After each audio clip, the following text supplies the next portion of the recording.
Coming up right now is Slim Down. Sharon Osbourne speaks out about her dramatic weight loss and why she regrets it.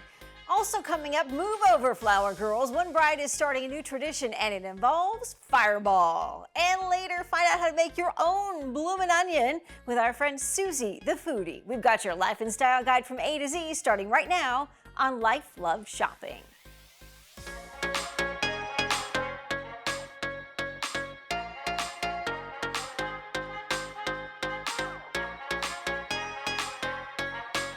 Welcome to Life Love Shopping, your life and style guide from A to Z. I'm your host, Andrea Jackson. If you live it, love it, or buy it, we talk about it right here on the show. We start today's show with Sharon Osbourne, who admits she's gotten too skinny after using Ozempic to drop 30 pounds. Osbourne, who spent more than a decade as host of The Talk before leaving in 2021, showed off her super skinny self on a recent Piers Morgan show. She told Morgan she didn't actually want to get this thin, but it just kind of happened. The 70-year-old Osbourne lost the weight over the course of 4 months. She said she suffered severe nausea from the weight loss injections. Osbourne said at her skinniest, she weighed less than 100 pounds. However, at her heaviest, she was 230 pounds.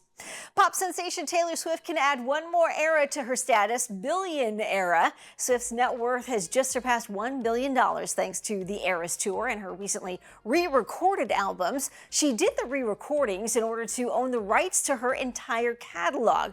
According to Bloomberg, her net worth is around $1.1 billion. Swift is really part of an elite club with only a few musicians able to reach this billionaire status. Paul McCartney is one of them. His net worth is estimated at $1.2 billion. Swift opened her latest tour in March and kicked it off in Arizona. The tour, which includes international stops, is expected to bring in more than $1.5 billion in revenue, depending, of course, on the ticket prices. And her concert movie, Taylor Swift: The Eras Tour, opened in mid-October and has earned more than $100 million at the box office. Well, have you ever heard of the 27 Club? It refers to some of the most famous rock stars who died at the age of 27. Now, an AI company called Midjourney has released a series of images showing what those rockers would look like today if they were still alive. We'll start with Amy Winehouse. The retro rocker would have been 40 years old this year. AI Amy still sports her beehive hairstyle and thick black eyeliner. Next, we have Janis Joplin. Joplin died of a heroin overdose inside the Landmark Motor Hotel in October of 1970. She would have been 80 if she were still alive today. Jimi Hendrix is up next. He died just a few weeks before Joplin of a drug overdose. His AI image bears a striking resemblance to Morgan Freeman. And how about Jim Morrison? He died at the age of 27 in a bathtub in Paris from heart failure. His AI image features his signature long floppy locks turned gray. And check out AI Kurt Cobain if he were still alive today. The dark circles, 5 o'clock shadow, and long grungy hair continue into his later years. He would be 56 if he were still alive today. The midday slump can be an issue for many of us. Most people will go for an extra dose of caffeine or an energy drink to give them a boost. However, one nurse says, hold up, she's got a better idea and offered this advice. She says there are 3 common foods which will give you a natural boost of energy. They are bananas, oranges, and oats. Bananas are considered a brain superfood. They can give you a natural sugar hit and replenish your body's electrolytes. They're considered the perfect combination for hydration and energy. What about oranges instead of a double espresso? Not sure about this one, but I'll give it a whirl. Try pouring yourself a glass of fresh squeezed orange juice. Oranges can give you a boost of energy if you're feeling drowsy. And vitamin C also ramps up your collagen production. And oats are a great way to start the day. The grain is packed with fiber, which slowly releases glucose into the bloodstream. Oats can provide a way to slowly release energy throughout the entire day. Flower girls have been a long tradition at weddings. However, one new bride decided to put her own spin on the sweet flower girl trend by introducing the Fireball girls. The bride switched things up by having her wedding party walk down the aisle throwing up mini bottles of the cinnamon-flavored whiskey known as Fireball. She added the caption, "Best decision I've ever made," on her social media video featuring her unique twist on the wedding party. Well, something we all love is food, and Soozie the Foodie is asking, have you ever tried making your own bloomin' onions? Have you ever tried pickled red onion bloomin' onions? These were seriously so delicious. I used a tomato-free Cajun dipping sauce and baby red onions. I started out by cutting the onions 8 times to make a little flower shape. Then I made a pickle brine using vinegar, salt, sugar, garlic, water, pink peppercorns, and thyme. I let the onions pickle for 2 hours. Then I dried off some of the liquid. For the breading, I used a fried chicken flavored flour. I added a little bit of buttermilk and seasoning to the eggs. Anytime I have a recipe that needs breading, I use disposable containers so the cleanup is much easier. I then set my stove to medium heat for the oil so that the breading and onion pieces would stay together. I am so excited with how these turned out. The breading held on and the texture was super crispy. For more information on Soozie the Foodie, you can follow her on Facebook or Instagram at Soozie the Foodie. Well, Shayna Alnwick flips furniture and showcases her DIY projects on social media with the handle The Flipped Piece. She's got a great IKEA hack for a workbench. Take a look. I turned 2 IKEA Kallax units into the workbench of my dreams, and let me show you how. I thrifted 2 of these Kallax units, so I first started by sanding and cleaning them, and then I went to the store and bought some brackets. I got some No More nails, and I used that to attach the 2 pieces together, and also did the same thing with the brackets all throughout the piece to secure and make sure that these 2 were stuck together and not coming apart anytime soon. Next, I traced the edge of a paint jar, and I used my jigsaw to round off those sharp edges so I wouldn't poke myself. I then smoothed out the top, and then the piece looked like this. Then I used gator hide. This is a very tough wearing top coat, and I sealed the top of my unit with this so it would be really easy to work on and not scratch as much. Then I had some spare hooks, and I attached them to the side to hang things on. After the piece was drying, I turned it on its side and I attached these snap lock legs, which meant that I could easily move this huge unit and I can lock them back in place when I wanted it to be sturdy again, like so.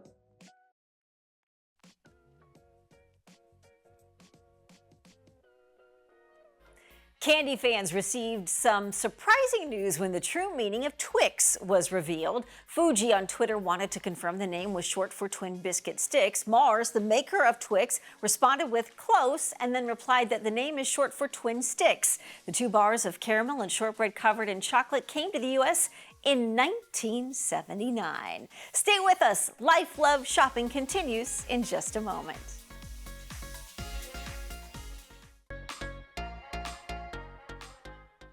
Welcome back to Life Love Shopping. I'm your host, Andrea Jackson, your life and style guide from A to Z. If you live it, love it, or buy it, we talk about it right here. Are you a people pleaser? Well, it sounds like a good thing, but there could actually be a major downside to this. Florence Ann Romano recently joined us on Daily Flash with some great insight.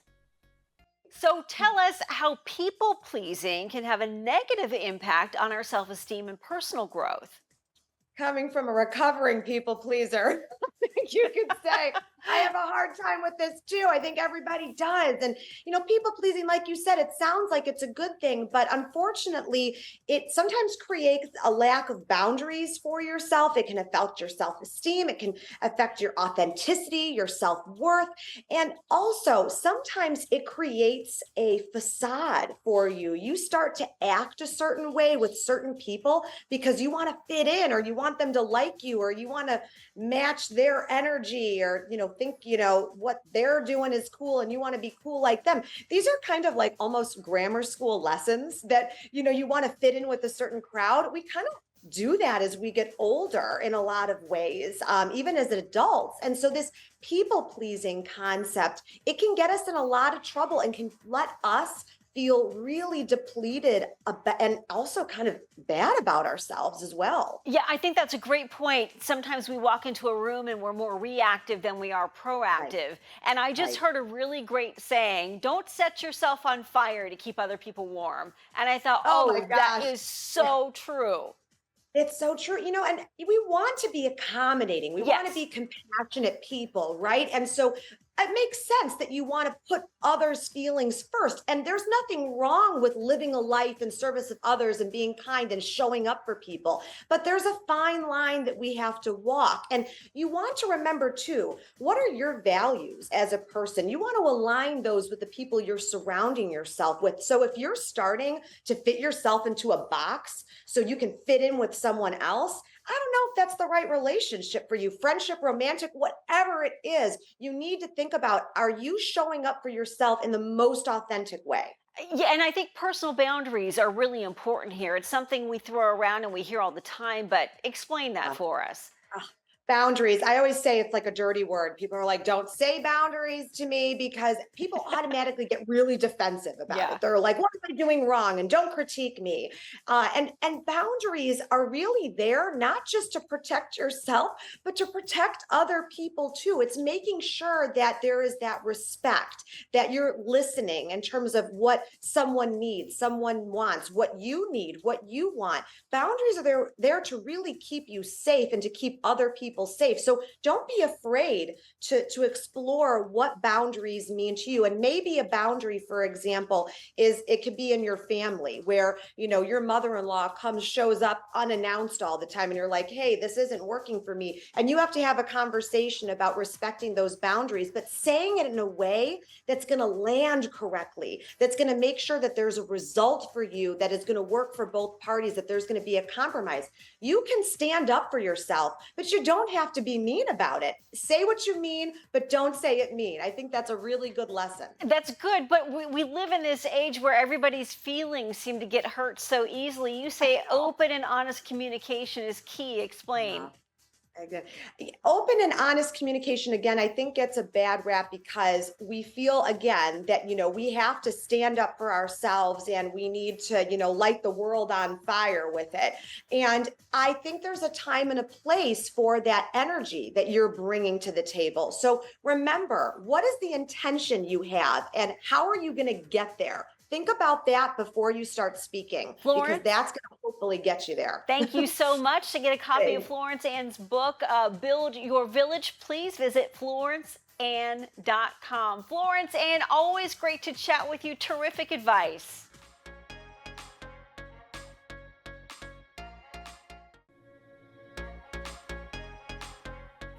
In this week's Boss Lady, we want you to meet Mindy Maychok, who recently joined us on Daily Flash. She's the co-founder of Zen Dogs Therapy Network. Her mission to bring peace, joy, and tail-wagging love to those who need it most. So let me start with this question. How did you first get involved with therapy dogs? All right, well, my husband was in the hospital. He needed to have a double lung transplant. So we were having a particularly challenging day. And I needed to kind of regroup. So I left the room. I went down in the lobby of the hospital.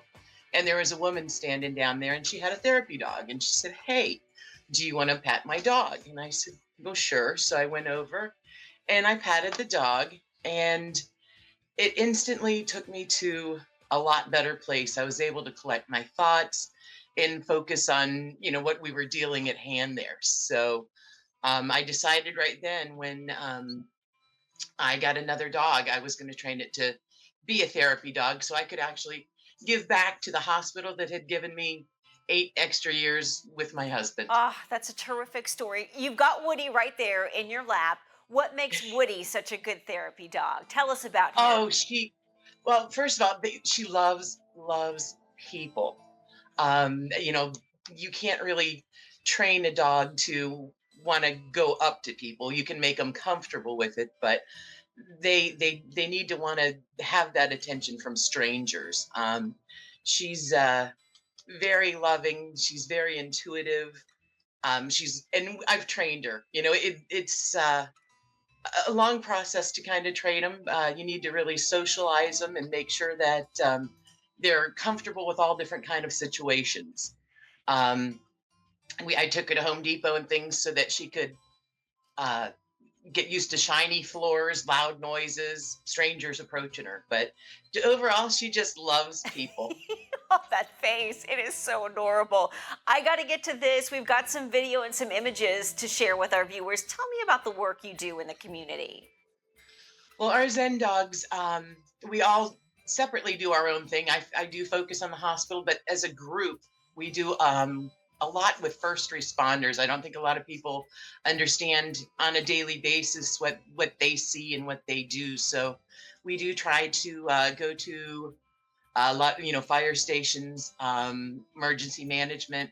We take our dogs and some brownies. We hang out with them, and if they've had a bad call, they can kind of de-stress and pet our dogs. And we just talk about dogs. Everybody likes to talk about dogs.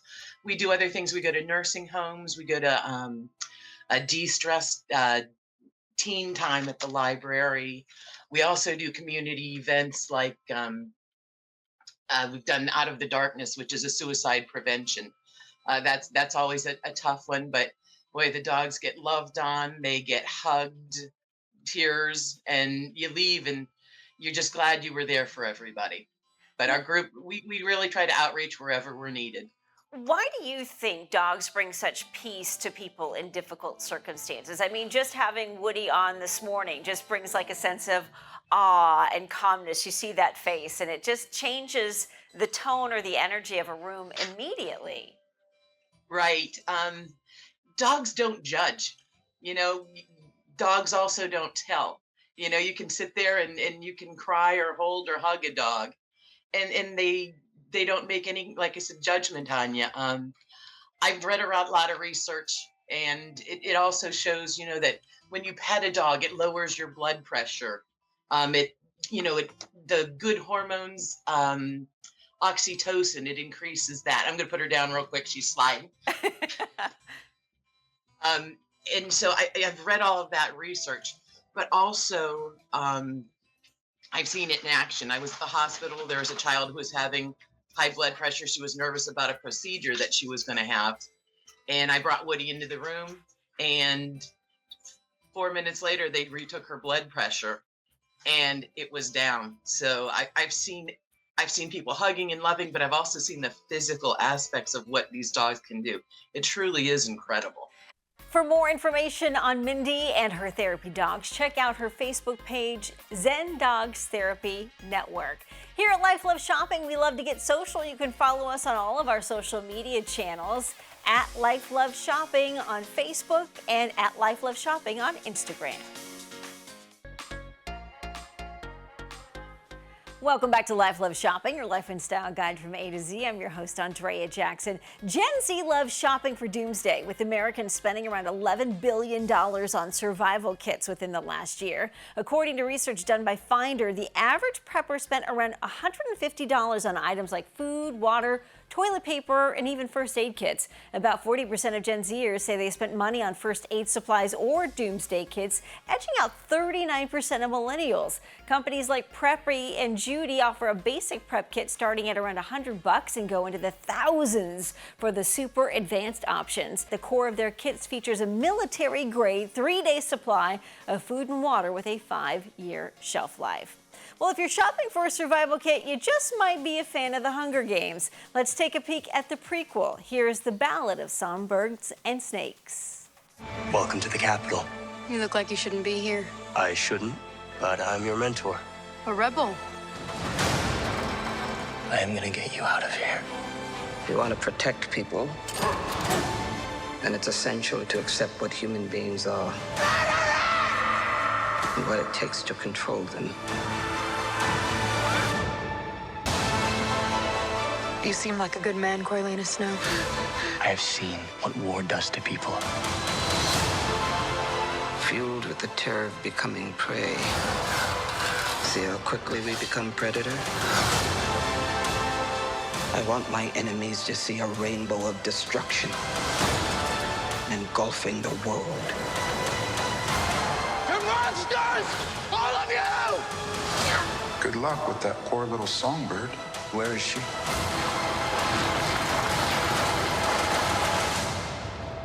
It's a mystery. And mysteries have a way of driving people mad.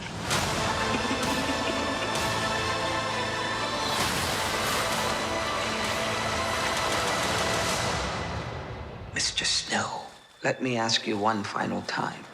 What are the Hunger Games for? Hey.